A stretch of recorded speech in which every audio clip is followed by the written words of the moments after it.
ஸ்ரீகுருப்யோ நமஹ. குருர் பிரம்மா குருர் விஷ்ணு குருதேவோ மகேஸ்வரः. குரு சாட்சாத் பரம் பிரம்மா தஸ்மை ஸ்ரீ குருவே நமஹ.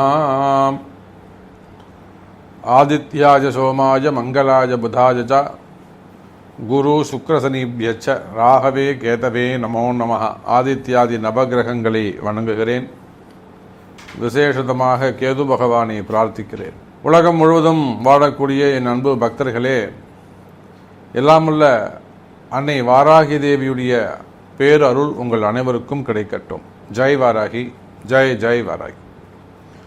ஜூலை மாத ராசி பலன்கள். இந்த ஜூலை மாத ராசி பலன்களை பொறுத்தவரையில் ஃபஸ்ட்டு ஒரு 4 நிமிடங்கள் 5 நிமிடங்கள் இந்த மாதத்துடைய கிரக நிலவரங்கள் பார்க்க போகிறோம்.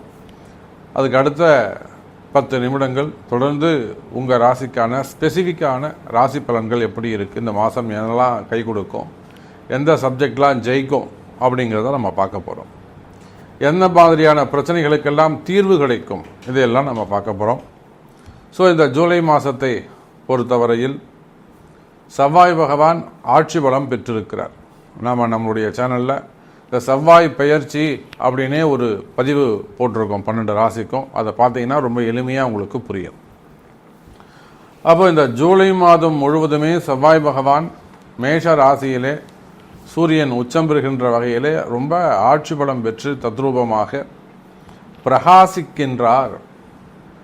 யாருடைய ஜாதகங்களெல்லாம் செவ்வாய் சிறப்பான முறையில் வலுவாக இருக்காரோ அந்தந்த, அது நீங்கள் எந்த ராசியாக வேண்டுமானாலும் இருக்கலாம், 12 ராசியில் நீங்கள் எந்த ராசியாக வேண்டுமானாலும் இருக்கலாம். அந்த செவ்வாய் பகவானுடைய ஆட்சி இந்த ஜூலை மாதம் உங்கள் பிறப்பு ஜாதகத்தில் செவ்வாய் பலமாக இருப்பாரே ஆனால் சூப்பராக இருக்கும் உங்களுக்கு. அதுக்கு அடுத்தபடியாக புதனும் சுக்கிரனும் ஒன்றிணைந்து கடகராசியிலே வீற்றிருக்கிறார்கள். அற்புதமான ஒரு பலன். காலபுருஷனுக்கு 4வது வீட்டில் தனகாரகன்னு சொல்லக்கூடிய செல்வ பெருந்தகை சுக்கிர பகவான். அதே போல் ரிஷபத்திலே குரு பகவான் காலபுருஷனுக்கு 2வது வீட்டில் தனஸ்தானத்தில் அமைந்திருக்கிறார். எப்பொழுதும் போல ராகுவும் கேதுவும் மீனம் மற்றும் கன்னி ராசியிலே அமைந்திருக்கிறார்கள். எல்லாவற்றுக்கும் மேலாக ஜஸ்ட் இப்போதான் 29ஆம் தேதி தான் சனி பகவான் வக்ரம் அடைந்திருக்கிறார். இந்த சனி பகவானுடைய வக்ரம் உலக மக்கள் அனைவருக்கும் ஒரு 50% 50% 12 ராசி அன்பர்களுக்கும் இந்த சனி பகவானுடைய வக்ரம் ஒரு 5 மாதம் நடக்க போகுது. நவம்பர் மாதம் 15ஆம் தேதி வரையிலும் இந்த சனி வக்ரம் இருக்குது. இந்த சனி வக்ரத்துக்கும் நம்மளுடைய சேனலில் தனித்தனியாக சனி வக்ரம் ராசி பலன்கள் அப்படின்னு 12 ராசிக்கு நம்ம போட்டிருக்கிறோம். அதையும் சென்று பாருங்கள். ஸோ இந்த சனி பகவான் வக்ரம் பெற்றதால் குறிப்பிட்ட சில ராசிகளுக்கு ரொம்ப அற்புதமான முறையில் நல்ல பலன்களை தரப்போகிறது. அப்போ இந்த ராகு கேதுவை தவிர்த்து மற்ற அனைத்து கிரகங்களும் சுபத்துவம் பெற்று ஆட்சி பலன்கள் பெற்று நல்ல முறையில் இந்த ஜூலை மாதம் சுப பலன்களை வாரி வழங்குகிறார்கள். குறிப்பாக புதன் சுக்கிரனும் குருவும் 3-11 அமைந்திருப்பதும், அதே போல் செவ்வாயுடைய பார்வை 4வது பார்வையாக சுக்கிரனோடு தொடர்பு, செவ்வாய் சுக்கிரன் சேர்க்கை, அந்த கணவன் மனைவி பிரச்சனையெல்லாம் சரியாகும். இந்த செவ்வாய் சுக்கிரன் சேர்க்கை இருக்குமே ஆனால் ஒருவருடைய ஜாதகத்தில் நீங்கள் உங்கள் ஜாதகத்தை எடுத்து பாருங்கள். செவ்வாய் சுக்கிரன் சேர்க்கை இருக்குமே ஆனால் அவங்களுக்கு திருமண வாழ்க்கை கொஞ்சம் பாதிக்கப்படும்.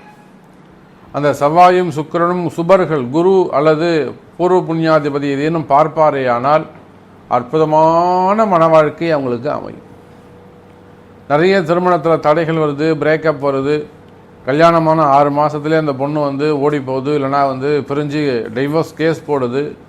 இதெல்லாத்துக்கும் காரணம் அந்த செவ்வாய் சுக்கிரன் அல்லது சனி செவ்வாய் சேர்க்கை தான் காரணமாக இருக்கும். அப்பேற்பட்ட அந்த செவ்வாய் சுக்கிரன் சேர்க்கை, அதுவும் செவ்வாய் ஆட்சி பலம் பெற்று சுக்கிரன் சந்திரனுடைய வீட்டில் உட்கார்ந்து இந்த மனக்கவலையால் மன வருத்தங்கள் மன கசப்புகள் ஏற்பட்டு யாருக்கெல்லாம் அந்த பிரிவுகள் இருக்கோ அந்த மாதிரியான தம்பதிகள் எல்லாம் இந்த மாதம் ஒன்று சேரக்கூடிய வாய்ப்பு உங்களுக்கு ஏற்படுகிறது என் அன்பர்களே. அதே போல உபய ராசிகளிலே ராகுவும் கேதுவும் அமர்ந்திருக்க குருவுடைய பார்வை, சுபர்களுடைய பார்வை அவங்களுக்கு இல்லை. ராகு சுக்கிரன் ராகு தொடர்பு, இந்த சுக்கிரன் ராகு தொடர்பு அற்புதமான முறையில் மெயினாக இந்த share market, stock market, trading, fund trading செய்யக்கூடியவர்கள், அதெல்லாம் இன்வெஸ்ட்மெண்ட் செய்யக்கூடியவங்க, அல்லது அந்த பங்குச்சந்தை சார்ந்த தொழில் செய்யக்கூடியவங்க, அதில் முதலீடு செய்யக்கூடியவங்க, அதுக்கு உதவி செய்யக்கூடியவர்கள், கன்சல்டிங் வச்சு நடத்தக்கூடியவர்கள், இவங்க எல்லாருக்குமே இந்த மாதம் சிறப்பான மாதமாக அமைகிறது. ஸோ இதுதான் கிரக நிலவரமாக இருக்குது. வாருங்கள், ஒவ்வொரு ராசிக்கும் ஸ்பெசிஃபிக்காக உங்கள் ராசிக்கு இந்த ஜூலை மாதம் எது நடக்கும், எது கவனம் என்பதை பார்ப்போம். விருச்சிக ராசி அன்பர்களே, விருச்சிக ராசியை பொறுத்தவரையில் இந்த ஜூலை மாதம் ஒரு சிறப்பான மாதமாக உங்களுக்கு அமையுது. காரணம் என்னன்னு கேட்டிங்கனாக்கா, அர்த்தாஷ்டம சனியிலேருந்து ஒரு இடைக்கால நிவாரணம், அப்படி இல்லைன்னா ஒரு இடைக்கால விடுதலை அப்படி கூட நம்ம சொல்லலாம். ஸோ இப்போ தான் ஜூன் மாதம் 29ஆம் தேதி கடைசியில் உங்களுக்கு அந்த சனி பகவான் வக்ரகதி அடைந்திருக்கிறார். இப்போ சனி பகவானுடைய இதெல்லாம் நம்ம ஓப்பனிங்கில் சொல்லியிருக்கிறோம். அப்போ அந்த சனி பகவானுடைய வக்ரம் யாருக்கு சிறப்போ இல்லையோ, நம்முடைய விருச்சிக ராசி அன்பர்களுக்கு அற்புதமான நல்ல பலன்களை, நல்ல கால நேரத்தை ஏற்படுத்தி தருகிறது. விருச்சிக ராசி நேயர்களே, ஒரு அதிர்ஷ்டமான மாதம். என்னதான் உங்கள் ராசிநாதன் 6இல் மறைந்திருந்தாலும், 6ல் போய் மறைஞ்சிட்டார், ஆனாலுமே கூட குரு தனிப்பட்ட முறையில் உங்கள் ராசியை பார்க்கிறார். யாருடைய தொடர்பும் இல்லாமல் தனித்த முறையில் குரு பகவான் பார்க்கிறார்.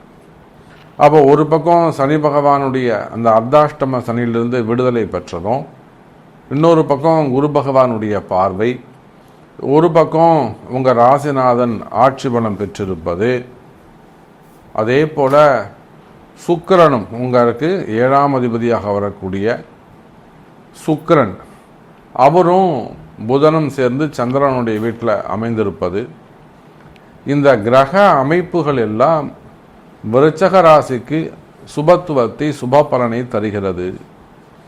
மெயினாக விருச்சிக ராசிக்கு இந்த புதன் சுக்கிரன் சந்திரன் வீட்டில் இருக்கக்கூடிய 5, 9 சேர்க்கை, கடன் சுமைகள், சிறு கடன் சுமைகள் இருக்குமே ஆனால், ஒரு 10 லட்சம், ஒரு 15 லட்சம், இந்த மாதிரியான சிறு கடன்கள் இருக்குமே ஆனால் அந்த கடன் சுமைகள் குறையும். அல்லது அந்த கடன் கொடுக்க வாங்குறவங்க கொஞ்சம் கால நேரத்தை எக்ஸ்டெண்ட் பண்ணலாம். சரி, 1 மாதம் டைம் எடுத்துக்கோ, இல்லைன்னா ஒரு 6 மாதம் டைம் எடுத்துக்கோ, நீ இன்றைக்கே கட்டியாகணும் அப்படின்னு அடம்பிடிக்கக்கூடியவன்லாம் சரிங்கிற அளவுக்கு வந்துடுவான். அப்போ கடன் சுமைகள், கடன் பிரச்சனைகள், சிறு சிறு கடன்கள் இருக்குமே ஆனால் அந்த சிறு கடன்கள் எல்லாம் விலகுவதற்கு வாய்ப்புகள் உண்டு, அல்லது தள்ளி போடுவதற்கு வாய்ப்புகள் உண்டு. அப்படி இல்லைன்னா அடைக்கிறதுக்கான வாய்ப்புகள், அதிர்ஷ்டங்கள் கூட உண்டு. கவலை வேண்டாம் விருச்சிக ராசி அன்பர்களே. ஏன்னா விருச்சிக ராசியை பொறுத்தவரையிலும் கடன் சுமைகள் தான் பெரிய ப்ராப்ளமாக இருக்குது, பெரிய கவலையாக இருக்குது. பல பிரச்சனைகளுக்கு, அது குடும்ப பிரச்சனையாகட்டும், தொழில் பிரச்சனையாக இருக்கட்டும், வாழ்க்கையே பிரச்சனையாக இருக்கட்டும், எல்லாத்துக்கும் இந்த கடன் சுமைகள் தான் மிகப்பெரிய காரணமாக உள்ளது. அந்த மாதிரி கடன் சுமைகள், கடன் பிரச்சனைகள் இருக்குமே ஆனால் கவலை வேண்டாம் எனதருமை விருச்சிக ராசினியர்களே, கடன் சுமைகள் குறையும். அதுக்கு அடுத்தபடியாக தொழில் அமைப்புகள், 10வது வீடை பொறுத்தவரையில் சிம்ம ராசி உங்களுக்கு 10வது வீடாக தொழில் அமைப்பாக அமைகிறது. தொழில் பிஸ்னஸ்லாம் சிறப்பாகவே இருக்கும், கவலை வேண்டாம் விருச்சிக ராசி நேயர்களே.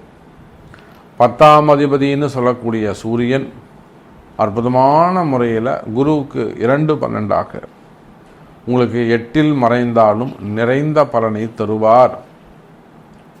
8ல் மறைஞ்சாலும் 8ஆம் அதிபதி 9ல் இருக்காரு.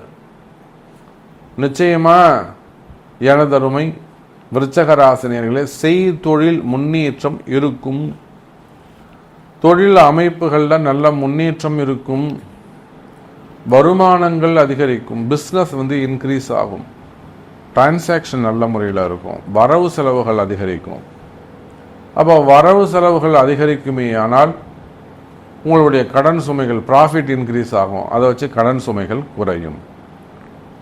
அதோடு மட்டுமல்ல, நீங்கள் எந்த தொழில் செய்பவராக இருந்தாலும் சரிதான், எனி பிஸ்னஸ், எந்த தொழில் செய்பவராக இருந்தால், உள்நாடாக இருக்கலாம், வெளிநாடாக இருக்கலாம், வெளி மாநிலமாக இருக்கலாம், வெளியூராக இருக்கலாம், சிறு தொழில் செய்யக்கூடியவங்க, பெரிய பெரிய பிஸ்னஸ் பண்ணக்கூடியவங்க, கடைகள் ஹோட்டல்ஸ் எல்லாம் வச்சு நடத்தக்கூடியவங்க, எந்த தொழில், கார்மெண்ட்ஸாக இருக்கலாம், ஃபேக்ட்ரியாக இருக்கலாம், மெயினாக share market, stock market, jewellery shops, showrooms, textile business செய்யக்கூடியவங்க, பருத்தி மில்லுகள், காட்டன் மில்ஸு, விவசாயிகள், அதே போல் கல்வி நிறுவனங்கள், ஸ்கூல் காலேஜஸ்லாம் வச்சு நடத்தக்கூடியவங்க, சிறு சிறு பிளே ஸ்கூல் அதெல்லாம் வச்சு நடத்தக்கூடியவங்க, நிறைய விஷயம் நம்ம சொல்லிகிட்டே போகலாம்.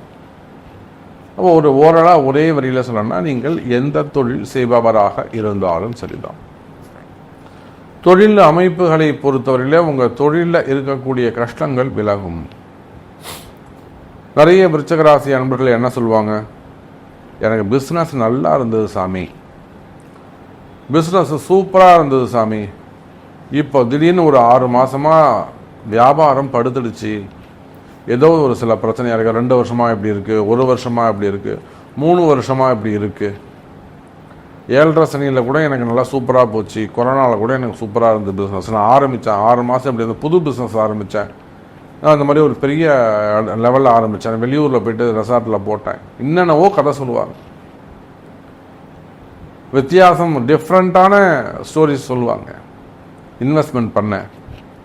அப்போது ஒரு காலத்தில் உங்கள் பிஸ்னஸ் ஒரு டைமில் நல்லா சூப்பராக இருந்திருக்கும், இப்போ திடீர்னு உங்கள் பிஸ்னஸ் வந்து டவுன் ஆகுதா, கவலை வேண்டாம் விருச்சிக ராசி என்பர்களே, பிஸ்னஸ் சிறப்பாகும், வளர்ச்சி அடையும், அதுக்கான நல்ல காலம் பிறக்குது. அப்போது அதுக்குரிய பரிகாரங்கள், பிஸ்னஸ் சிறப்பாக நடக்கணுமா அவங்களுடைய பர்த் சார்ட்டு தான் பேசும். இப்போ உங்களுடைய பிறப்பு ஜாதகத்தை கொண்டு அதுக்குரிய வழிமுறைகள், ஒரு நல்ல யாகங்கள் செய்வீர்களே ஆனால், தேவையான யாகங்கள் செய்வீர்களே ஆனால், கண்டறிந்து செய்வீர்களே ஆனால், நிச்சயமாக வியாபாரம் சிறப்பானதாக இருக்கும். இல்லை ஏதேனும் இடதோஷங்களாக இருக்கலாம், இடம் மாறி இருக்கலாம், வீடு மாறி இருக்கலாம், கம்பெனி மாறி இருக்கலாம், பொசிஷன் எதாவது மாறி இருக்கலாம், இல்லை எதாவது ரீஒர்க் பண்ணியிருக்கலாம், அல்லது வேறு ஏதோ கொஞ்சம் கன்ஸ்ட்ரக்ஷன் செஞ்சுருக்கலாம், அல்லது புது மிஷின் வாங்கியிருக்கலாம், சம்திங் ஏதோ ஒரு விஷயம், அல்லது தொழில் போட்டிகளாக இருக்கலாம், தொழில் எதிரிகளாக இருக்கலாம், தொழில் பிரச்சனைகளாக இருக்கலாம், 4 பேரோட கண் திருஷ்டியாக இருக்கலாம், செய்வினை கூட யோசிக்கணும், சிந்திக்கணும், எதனால் நமக்கு இப்படி நடக்குது, இது ஒரு காரணமாக இருக்குமோ, இது ஒரு காரணமாக, இந்த இடம் தான் காரணமாக இருக்குமோ, இடதோஷம் காரணமாக இருக்குமோ, திசைகள் காரணமாக இருக்குமோ. அப்போ சின்ன சின்ன விஷயங்களை கூட நன்கு ஆராய வேண்டும், அனலைஸ் பண்ணணும். ஸோ அப்படி பார்க்கின்ற பொழுது விருச்சிக ராசி நேயர்களே, உங்கள் தொழில் அமைப்புகளில் ஏதேனும் பிரச்சனைகள் இருக்குமே ஆனால், அந்த பிரச்சனைகள் எல்லாமே கூட நிவர்த்தியாக கூடிய செய்திகள்லாம் உங்கள் காதில் விழும். எப்போ இந்த மாதிரி ஒரு விளக்கம் உங்கள் காதில் விழுதோ அப்போவே உங்களுக்கு நல்ல காலம் பிறகுது, சரி பண்ணிக்கக்கூடிய காலம் நெருங்குது, உங்கள் தொழிலை சரி பண்ணிக்கக்கூடிய காலம் நெருங்குது, நல்ல நேரம் பிறக்க போகுதுன்னு அர்த்தம். அப்போ அதன்படி உங்கள் பிறப்பு ஜாதகத்தை கொண்டு அதுக்குரிய பரிகாரங்கள் யாகங்கள் செய்து கொள்வது சிறப்பு. இதுதான் நல்ல நேரம். அடுத்தபடியாக வேலை வாய்ப்புகள். வேலை வாய்ப்புகளை பொறுத்தவரையில் விருச்சிக ராசி நேயர்களே, நமக்கே தெரியும் நிறைய இடமாற்றங்கள், குறிப்பாக காவல்துறை அதிகாரிகள், அரசு அதிகாரிகள், நிறைய IAS அதிகாரிகள், IPS அதிகாரிகள், இவங்கெல்லாம் நிறைய டிரான்ஸ்ஃபர்ஸ் நம்ம தினந்தோறும் நம்ம இடத்துல வரக்கூடிய ஜாதகத்தை வச்சு நம்ம சொல்கிறோம். உயர் அதிகாரிகள்லாம் கூட காவல்துறையாகட்டும், அரசு அதிகாரிகள் குறிப்பாக நம்ம அப்படி சொல்லிட்டு போவோம், ஒரு வரியில் சொல்லிட்டு போவோம். அரசு அதிகாரிகள்லாம், கவர்மெண்ட் ஆஃபீஸர்லாம் எவ்வளோ சிரமத்தில் வராங்க, எவ்வளவோ பிரச்சனையோடு நம்மகிட்ட வராங்க, நிறைய பிரச்சனையோடு வராங்க. பெண்கள் சம்மந்தப்பட்ட பிரச்சனை, கையாடல் சம்மந்தப்பட்ட பிரச்சனை, என்கொயரி சம்மந்தப்பட்ட பிரச்சனை, டிபார்ட்மெண்ட் வைஸ் நடக்கக்கூடிய பிரச்சனைகள், சஸ்பெண்டட் பிரச்சனைகள், எப்படி வித்தியாசமாக தனக்கு கீழே ஒர்க் பண்ணக்கூடியவங்க பண்ணக்கூடிய பிரச்சனைகள், இவங்க இருக்கக்கூடிய பொசிஷனுக்கு இவங்க எதிரி சம்மந்தமே இருக்க மாட்டான், சாதாரண ஆளாக இருப்பான், ஆனால் அவன் பெரிய எதிரியாக நிற்பான். தேவையில்லாத வீண்பிழை அவமானங்கள், தலைகுனிவுகள், செய்யாத குற்றங்களுக்கான தண்டனைகள், இந்த மாதிரி எல்லாம் வேலை செய்யக்கூடிய இடங்களில் கஷ்டப்படக்கூடிய எனதருமை விருச்சிக ராசி நேயர்களே, அது கவர்மெண்ட் ஜாபாக இருக்கலாம், ப்ரைவேட் ஜாபாக இருக்கலாம், மன உளைச்சலாக இருக்கலாம், மன கஷ்டமாக இருக்கலாம், இல்லை எனக்கு இம்ப்ரூவ்மெண்ட்டே இல்லை அது மாதிரிலாம் ஃபீல் பண்ணலாம். ஸோ கஷ்டப்படக்கூடிய எனதருமை விருச்சிக ராசி நேயர்களே, உத்தியோகம் சிறப்பானதாக இருக்கும். அப்படி உங்களுக்கு உத்தியோகத்தில் நான் சொல்கிற மாதிரி அந்த கஷ்டங்கள் இருக்குமே ஆனால் அவையெல்லாம் விலக்குவதற்கு சரியான வழிபாடுகள் ரொம்ப முக்கியம், பரிகாரங்கள் ரொம்ப முக்கியம். அப்போ வாராகி வழிபாடு செய்வது, வாராகி யாகங்கள் செய்வது இதெல்லாம் கை கொடுக்கக்கூடியதாக அமையும். வாராகி பூஜை செஞ்சுக்கிறது. அப்போ உத்தியோகம் சிறப்பான முறையில் இருக்கும். உத்தியோகத்தில் நல்ல முன்னேற்றம் இருக்கும். கவலை வேண்டாம் விருச்சிக ராசி அன்பர்களே. அதுக்கு அடுத்தபடியாக பார்த்தீங்கன்னாக்கா அரசியலில் ஈடுபட்டிருக்கக்கூடிய விருச்சிக ராசிகள்லாம் அரசியலில் தட்டி தூள் கிளப்பலாம், கொடிகட்டி பறக்கக்கூடிய காலம். இருந்தாலுமே கூட உங்களுக்கு கிட்ட இருந்து வழிகாட்டுவதற்கு ஒரு குரு தேவை. யாரான உங்களுக்கு வழிகாட்டணும், யாராவது ஒருத்தர் சொல்கிற பேச்சை நீங்கள் கேட்கணும், அதுதான் முக்கியம். நாளும் கோலும் நன்றாக இருந்தாலும் வழிகாட்டுவதற்கு ஒரு குரு தேவை என்பதை நீங்கள் வாழ்க்கையில் உணர்ந்திருப்பீங்க எனதருமை விருச்சிக ராசி அரசியல் நண்பர்களே. அப்போது அரசியலை பொறுத்தவரையிலே காலம் நேரம் சூப்பராக இருக்குது, நல்ல வளர்ச்சி இருக்கும். அதுக்கு அடுத்தபடியாக உடல்நிலை ஆரோக்கியம். நிறைய விருச்சிக ராசி அன்பர்களுக்கு உடல்நிலை ஆரோக்கியம், மனக்கவலைகள், மனக்குழப்பம். சின்ன சின்ன பசங்களாக இருப்பாங்க, ஆர்டிசம் ப்ராப்ளமாக இருக்கும், வளர்ச்சி ப்ராப்ளமாக இருக்கும், ப்ரீமெச்சூர்டு பேபியாக இருப்பாங்க, சம்திங் அந்த மாதிரி ஏதேனும் ப்ராப்ளம் இருக்குமே. உடல்நிலை ஆரோக்கிய பிரச்சனைகள், அல்லது வயசானவங்களாக இருப்பாங்க, அவங்களுக்கு ஏதேனும் டிரான்ஸ்ஃபர் ஆப்ரேஷன்ஸ் ப்ராப்ளமாக இருக்கும். அப்போ இதெல்லாமே கூட ஜாதக கோளாறு, அது வேறு ஏதேனும் மறைமுகமான பிரச்சனைகள், செய்வினை கோளாறுகளாக கூட இருக்கலாம். ஸோ குடும்ப பிரச்சனையாக, குடும்ப சாபங்கள், அந்த மாதிரி கூட பிரச்சனைகள் இருக்கலாம். அந்த மாதிரி உடல்நிலை ஆரோக்கியத்தில் பிரச்சனைகள் இருக்குமே ஆனால் அதெல்லாம் அதிக கவனம் செலுத்தி உங்களுடைய பிறப்பு ஜாதகத்தை கொண்டு அதற்குரிய வழிபாடுகள் செய்து கொள்வது சிறப்பு. இறுதியாக திருமண யோகங்கள். இந்த திருமண யோகத்தை பொறுத்தவரையில் எனதருமை விருச்சிக ராசி நேயர்களே, திருமண யோகங்கள் கைகூடும். முதல் திருமணம், இரண்டாவது திருமணம், தடைப்பட்ட திருமணம், மெயினாக செகண்ட் மேரேஜஸ். அதே போல் பார்த்தீங்கன்னாக்கா வயோதிக திருமணம், 40 வயசாகும் பொண்ணுக்கு, ஒரு முதலியார் பொண்ணாக இருக்கும், 40 வயசு சாமி இன்னும் கல்யாணம் ஆகலை, தடை வந்துகிட்டே இருக்குது. ஸோ அதெல்லாம் அந்த மாதிரியான ஜாதகங்கள் நிறைய பரிகாரம் பண்ணிட்டோம். எல்லாம் கதையாக சொல்லுவாங்க, ஆனால் சொல்கிற பேச்சை மட்டும் கேட்க மாட்டாங்க. அப்போ லேட் மேரேஜஸ், 40 வயசாதான், ஒன்றும் கவலைப்படாதீங்க, திருமண யோகங்கள் கைகூடும், ஆனால் சொல்கிற பேச்சை கேட்கணும், அதான் விஷயம். அதுக்கு அடுத்தபடியாக இறுதியாக சினிமா துறையை சார்ந்தவர்கள், சினிமா துறை, மீடியா துறையை சார்ந்தவர்கள். சினிமா துறையை பொறுத்தவரையில் அற்புதமான கால நேரங்கள், குடும்ப பிரச்சனைகள் விலகும், குடும்பத்திற்குரிய கஷ்டங்கள் விலகும், மெயினாக உங்களுக்கு இருக்கக்கூடிய திருஷ்டிகள் விலகும், உடல்நிலை ஆரோக்கியத்தில் அதிக மேம்பாடு, ஒரு ஹெல்த்து நல்லபடியாக இருக்கும், ஆயுள் பாவங்கள் அதிகரிக்கும், மெயினாக பசங்க பெற்றோர்கள் இருக்கக்கூடிய பிரச்சனைகள் விலகும். இன்னும் சொல்லப்போனால் சினிமா துறையை சார்ந்த நண்பர்களே, வருமானங்கள் அதிகரிக்கும், வருமானம் சிறப்பான நிலையான உத்தியோகம், நிலையான வருமானம் வரக்கூடிய காலமாக அமையும். சிறு சிறு வழிபாடுகள், சிறு சிறு அதிர்ஷ்டம் தரக்கூடிய ஆலய வழிபாடுகளை கையில் எடுப்பது உங்களுடைய எதிர்கால வளர்ச்சிக்கு கை கொடுக்கக்கூடியதாக அமையும். ஸோ நிறைய சப்ஜெக்ட் நம்ம பேசிட்டே போகலாம். விருச்சிக ராசி என்பர்களே, இன்னும் நீங்கள் என்னை பற்றி சொல்லவே இல்லை சாமி, என்னை நீங்கள் சொல்லுவீங்க, நான் ரொம்ப எதிர்பார்த்தேன் அப்படின்லாம் நிறைய எனக்கு ஃபோன் கால்ஸ் வருவது உண்டு. ஸோ உங்களை பற்றின கேள்விகள் இருக்குமே ஆனால் தொடர்பு கொள்ளுங்கள், உங்களுடைய பிறப்பு ஜாதகத்தை கொண்டு என்பதை தெரிவித்துக் கொண்டு மீண்டும் வேறொரு அற்புதமான பதிவில் சந்திக்கிறேன். நன்றி, நமச்சிவாயம், ஜெய் வராய்.